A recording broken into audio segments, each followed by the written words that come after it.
নিজের জন্য কি কিনেছেন বা কিনবেন? না, এবার ঈদে আমি নিজের জন্য কিছু কিনবো না, আমার ইচ্ছা আছে।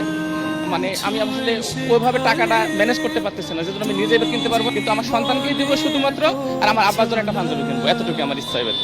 বাবা দিতে পারলে খুশি হয়।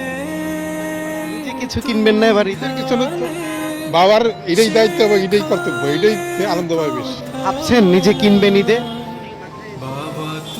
আমাদের ফাইন্যান্সিয়াল যদি ওরকম থাকে অবশ্যই কিনা যাবে। আপাকে 3 পিস দিবেন আর বাচ্চাকেও 3 পিস দিবেন, নিজের জন্য কি কিনবেন?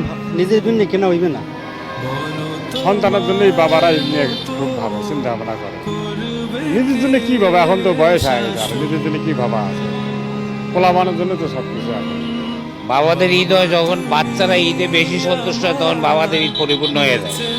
বাবাদের ঈদের আলাদা কোনো আনন্দ নাই, বাচ্চাদের আনন্দে বাবাদের ঈদ। আসলে বাবাদের মধ্যে তো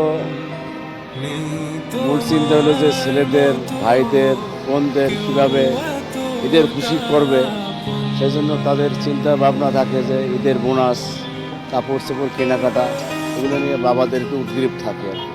আসলে নিজের জন্য তেমন ভাবতেছি না, তারপরেও হয়তো বাচ্চাদের সাথে একটা পাঞ্জাবি টুপি হইলে বেটার হয়।